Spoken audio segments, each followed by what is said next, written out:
झांसी जिले की ऐतिहासिक नगरी एरच में बेतवा नदी के डेरा घाट पर खुलेआम अवैध खनन देखा जा सकता है।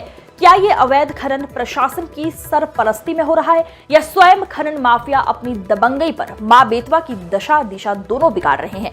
बताते चले कि ये पिछली बार भी माननीय मुख्यमंत्री निर्देशों के अनुसार कई बार इस घाट पर छापे डाले गए थे और इस घाट को बंद भी कर दिया गया था।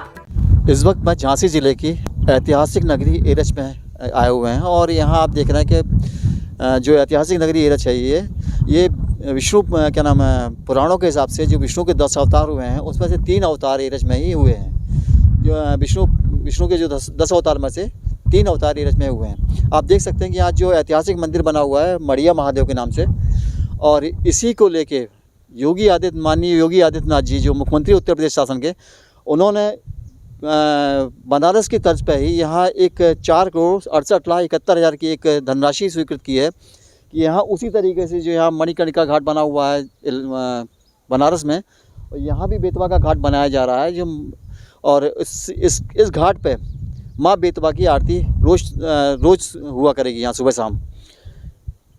मेरा कहना यह है कि जब भारतवर्ष में नदियों को माँ का दर्जा दिया जाता है तो ये क्षेत्र जो बना हुआ है एरच जो क्षेत्र है जो बेतवा नदी का है, इस माँ बेतवा का सीना चीर के जो अवैध खनन हो रहा है इस पर प्रशासन की नज़र क्यों नहीं जाती? यहाँ पे जो घाट है डेरा घाट कहते हैं इसको, यहाँ पर लगातार अवैध खनन होता रहा है। आज भी ये अवैध खनन चालू है और प्रशासन पूरी तरह से आँख बंद करके बैठ के देखता रहता है। इस जो डेरा घाट पर पिछली बार मुख्यमंत्री के द्वारा कई बार छापे खुलवाए गए क्योंकि वहाँ कुछ मौतें भी हो गई थी और यहाँ से खनन के लिए टोटल मनाही हो चुकी थी क्योंकि यहाँ कोई भी खनन की गुंजाइश नहीं है। उसके बावजूद भी प्रशासन कैसे यहाँ अनुमति प्रदान कर देता है कि यहाँ खनन के आदेश कर देता है।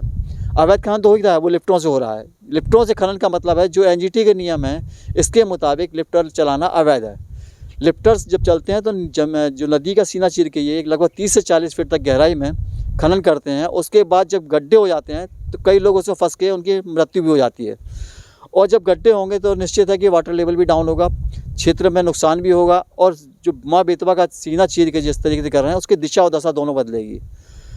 प्रशासन इस तरह क्यों अनदेखी की होगी? आज तक ये चीज़ समझ में नहीं आई है कि सब चीज़ होने के बावजूद भी, जनता त्रस्त होने के बावजूद भी प्रशासन लगातार आंखें बंद कर, क्या किसी नेता की सरपरस्ती में ये घाट चल रहा है या प्रशासन के जो माफिया हैं, इस वक्त जो माफिया लोग हैं, खनन माफिया लोग इतने दबंग हैं कि प्रशासन लाचार नज़र आता है। प्रशासन को तो ये तक चाहिए कि मुख्यमंत्री योगी आदित्यनाथ जी जो हैं, जो पूरी व्यवस्थाएं चुस्त दुरुस्त करने के चक्कर में हैं, उसके बावजूद भी उनको अवगत क्यों नहीं कराया जा रहा है। यही हम लोग की है। मैं धर्मेंद्र खरे, TTN 24 न्यूज़ झांसी।